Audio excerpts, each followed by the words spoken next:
Hello student. प्रघटना शास्त्र एवं प्रघटना शास्त्रीय समाजशास्त्र की इससे पहले की वीडियो को आगे बढ़ाते हुए हम बात करेंगे। इससे पहले की वीडियो में हमने देखा कि जो प्रघटना शास्त्रीय उपागम है या जो दृष्टिकोण है उसके विकास में अनेक विचारकों का योगदान रहा। इस उपागम की दो धाराओं की पहचान हमने की है। एक धारा जो यूरोप से जुड़ी हुई है जिसके प्रणेता हुसेल तथा सूर्य है, तथा दूसरी धारा जो कि अमेरिका में विकसित हुई और जिसके प्रणेता जॉर्ज सांताना रहे हैं। यूरोपीय धारा काफ़ी ताकतवर प्रतीत होती है क्योंकि यूरोप में मार्क्स, दर्खाइम तथा वेबर आदि विचारकों की समृद्ध सैद्धांतिक पृष्ठभूमि उपलब्ध रही थी। वहीं दूसरी ओर अमेरिका में सांताना द्वारा पोषित जो धारा है उसकी जड़ें गहरी प्रकट नहीं हो पाई। उसका एक कारण अमेरिका में उपयोगितावाद का बोलबाला रहा और दूसरा कारण 1939 में सूर्य द्वारा इसका संबंध अमेरिकन अंतःक्रियावाद से जोड़ा जाना माना जाता है। इन दोनों ही तथ्यों ने अमेरिका में प्रघटना शास्त्र के विकास में बाधा उत्पन्न कर दी। शाब्दिक दृष्टि से यदि हम देखें तो प्रघटना शास्त्र का अर्थ प्रघटना का अध्ययन, द स्टडी ऑफ फिनोमिना। यहाँ प्रघटना फिनोमिनन शब्द स्वयं यूनानी भाषा के शब्द फैनिन से बना है जिसका तात्पर्य दिखाना, टू शो, अर्थात किसी वस्तु की सही अर्थ का दिखाना है। वस्तुतः वस्तुएं हमें जैसी दिखाई देती है वह उसी अवस्था में या उसकी जो वास्तविकता होती है उन्हें उसी रूप में देखना। इसी मान्यता को लेकर वस्तुओं, घटनाओं या गतिविधियों का अध्ययन करना, उनका वास्तविक स्वरूप को जानना या दर्शाना या उसका अध्ययन करना ही प्रघटना शास्त्र कहलाता है। विभिन्न विद्वानों ने इसे अलग अलग रूप में परिभाषित किया और व्याख्या की है। इसकी कतिपय प्रमुख विशेषताएं हम यहाँ पर प्रघटना शास्त्र की प्रमुख विशेषताओं की बात करेंगे। यह दर्शन शास्त्र की एक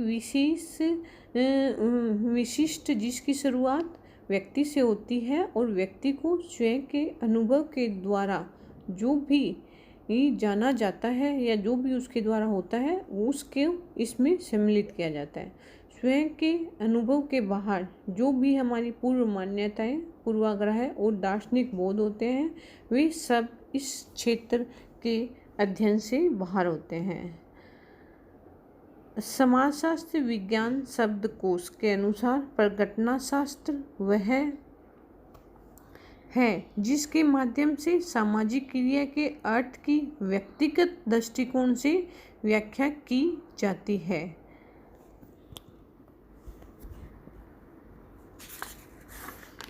अब हम बात करेंगे जॉन डक्स के अनुसार प्रघटना शास्त्र एक विशेष प्रकार का अंतर्ज्ञान है जिसके द्वारा वस्तुओं के वास्तविक स्वरूप को तथा सामाजिक जीवन के तथ्यों के बारे में सिद्धांतों को निर्मित किया जाता है। इसी प्रकार सूर्य प्रघटना शास्त्र को वस्तुनिष्ठ चेतना की प्रतिलिपि या व्यक्तिनिष्ठ समझ मानते हैं। उपयुक्त परिभाषाओं के आधार पर हम कह सकते हैं कि प्रघटना शास्त्र एक दार्शनिक उपागम या पद्धति शास्त्र है जो व्यक्तिगत चेतना को महत्व देता है और उसमें उसी के द्वारा निर्मित विभिन्न वस्तुओं, घटनाओं और गतिविधियों के स्वरूप को समझने का प्रयास करता है। इसकी मान्यता है कि कोई भी वस्तु या घटना हमारी चेतना में जैसी प्रतीत होती है वही उसका वास्तविक स्वरूप होती है और इसी को समझ को विकसित करने के सामाजिक यथार्थ को हम जान सकते हैं।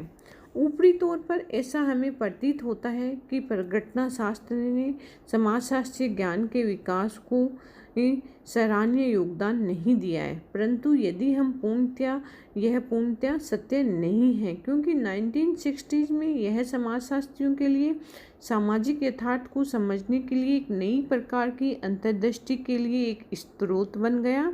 सर्वप्रथम समाजशास्त्र और परिघटना शास्त्र के मध्य सेतु बनाने का काम हुसेल के शिष्य अल्फ्रेड शुल्ट्ज ने किया। इस दिशा में अपनी चर्चित पुस्तक phenomenology of the social world 1939 में परिघटना शास्त्रीय समाजशास्त्र फिनोमिनोलॉजिकल सोशियोलॉजी के आधारभूत नियमों को भी स्थापित किया।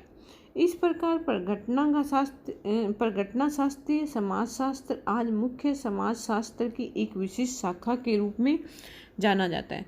वस्तुतः ये एक लघु समाजशास्त्रीय उपागम है, माइक्रो सोशियोलॉजिकल अप्रोच है, जिसका उद्देश्य दिन प्रतिदिन की सामाजिक घटनाओं और क्रियाओं का व्यक्तिनिष्ठ चेतना के आधार पर अध्ययन करना है। फिनोमिनोलॉजी प्लस सोशियोलॉजी मिलकर फिनोमिनोलॉजिकल सोशियोलॉजी बनाते हैं, जिन्हें अल्फ्रेड शुल्ट्ज की सोशियोलॉजी के नाम से भी जाना जाता है। और वो अल्फ्रेड शुल्ट्ज की पुस्तक phenomenology of the social world 1932 में लिखी गई। अब हम बात करेंगे परिघटना शास्त्र या परिघटना शास्त्रीय समाजशास्त्र की मुख्य विशेषताएं या उसकी जो आधारभूत मान्यताएं हैं उनकी। परिघटना शास्त्रीय उपागम के अनुसार सामाजिक जो संसार है, सोशल जो वर्ड है, वास्तव में अर्थ का जगत, ए वर्ड ऑफ मीनिंग होता है, जिसकी कोई वास्तविक ऑब्जेक्टिव रियलिटी नहीं होती है, जो इस अर्थ से परे है। इसके विपरीत जो सामाजिक जगत का निर्माण और पुनर्निर्माण तो स्वयं उसके सदस्यों की व्यक्तिगत चेतनाओं की प्रक्रिया द्वारा निरंतर सक्रिय रूप से किया जाता है। दूसरे शब्दों में, इस सामाजिक जगत का निर्माण किसी भी रूप में उन तत्वों या वस्तुओं के द्वारा नहीं किया जाता जो इसके सदस्यों के व्यक्तिगत अनुभवों के बाहर हो। अर्थात सामाजिक यथार्थ कभी भी वस्तुनिष्ठ नहीं है, बल्कि सदैव व्यक्तिनिष्ठ होता है और उसका ज्ञान हमें व्यक्तिगत चेतना की प्रक्रिया की जानकारी से ही हो सकता है, न कि विभिन्न सामाजिक घटनाओं, वस्तुओं या गतिविधियों को सामाजिक तथ्य या वस्तु मानकर, क्योंकि ऐसा करना या तो सामाजिक वास्तविकता को तोड़ मरोड़ कर प्रस्तुत करना होगा या फिर सामाजिक वास्तविकता पर मनमाने विचारों को थोपना होगा। इस प्रकार परिघटना शास्त्रीय उपागम के समर्थकों का मानना है कि सामाजिक यथार्थ को ज्ञात करने की प्रक्रिया में वस्तुनिष्ठ यथार्थ के विचारों को त्यागना होगा और व्यक्तिनिष्ठ यथार्थ के विचारों को अपनाकर यह जानना होगा कि सामाजिक यथार्थ वस्तुतः क्या है, इसका जन्म कैसे होता है, यह कैसे परिवर्तित होता है और इसे कैसे जाना जा सकता है। परिघटना शास्त्रीय उपागम की प्रमुख विशेषताएं। सबसे पहली विशेषता है सामाजिक क्रिया को कर्ता के दृष्टिकोण से समझने पर बल। परिघटना शास्त्र में समाज और सामाजिक क्रिया को स्वयं कर्ता के व्यक्तिगत दृष्टिकोण के आधार पर समझने का प्रयास किया जाता है। विभिन्न प्रकार के सामाजिक संबंधों और सामाजिक क्रियाओं में संलग्न व्यक्ति अपने समाज और दिन प्रतिदिन की गतिविधियों के संबंध में क्या सोचते हैं या उनका क्या अर्थ लगाते हैं और फिर अपने इस अर्थ के आधार पर किस प्रकार वह अपने व्यवहार को दिशा एवं संरचना प्रदान करते हैं, यह सब स्वयं व्यक्ति के दृष्टिकोण से जानने का प्रयास ही परिघटना शास्त्र है। इस रूप में यदि हम देखें तो समाजशास्त्र परिघटना शास्त्र उपागम व्यक्तिनिष्ठवाद या सब्जेक्टिविज्म पर आधारित होता है। दूसरी जो इसकी मुख्य विशेषता है वह है अर्थ की खोज। परिघटना शास्त्री यह मानकर चलते हैं कि सभी क्रियाओं के पीछे निश्चित अर्थ होते हैं जो उन क्रियाओं में संलग्न कर्ताओं के द्वारा व्यक्तिगत चेतना के आधार पर निर्मित किए जाते हैं।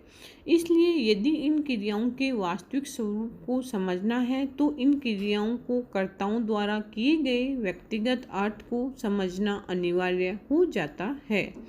दूसरे शब्दों में हम कह सकते हैं कि परिघटना शास्त्र में यह समझने पर जोर दिया जाता है कि लोग अपने आसपास घटने वाली घटनाओं और क्रियाओं का क्या अर्थ लगाते हैं और उन्हें किस प्रकार समझते हैं और उनके द्वारा अपनी गतिविधियों या व्यवहार को किस प्रकार संरचित या निर्देशित किया जाता है। यहाँ परिघटना शास्त्रियों पर मैक्स वेबर के विचारों का प्रभाव हमें स्पष्ट रूप से नजर आता है। थर्ड, हम विशेषता की बात कर रहे हैं, दृष्टिकोण की जानकारी। परिघटना शास्त्र के अंतर्गत समाज के सदस्यों के दृष्टिकोणों को जानने का प्रयास किया जाता है, जिनके आधार पर वे स्वयं को और समाज के अन्य सदस्यों को समझने का प्रयास करते हैं। फोर्थ, इसकी जो विशेषता है वो है मानव व्यवहार और प्रेरणा को समझना। परिघटना शास्त्र में मानव व्यवहार और उसके पीछे प्रेरणादायी कारकों को समझने का प्रयास किया जाता है, अर्थात जब कोई व्यक्ति किसी क्रिया या व्यवहार को करता है तो परिघटना शास्त्री यह जानने का प्रयास करते हैं कि इसके पीछे उसका क्या उद्देश्य रहा है, किसने उसे यह करने के लिए प्रेरित किया है। इसलिए परिघटना शास्त्र को मानव व्यवहार और चेतना का व्यवस्थित अध्ययन भी माना जा सकता है। पांचवी, इसकी जो महत्वपूर्ण विशेषता है वह है परंपरागत समाजशास्त्र के विपरीत है। परिघटना शास्त्र परस्पर या मुख्य धारा समाजशास्त्र से पूर्णतया भिन्न तरीके से सामाजिक यथार्थ की व्याख्या करता है। इसके लिए सामाजिक व्यवहार और सामाजिक यथार्थ की जो प्रकृति भी सर्वथा जो है वह भिन्न है, नहीं है। उसके लिए सामाजिक यथार्थ अनुभवकृत यथार्थ होता है, न कि स्वाभाविक यथार्थ।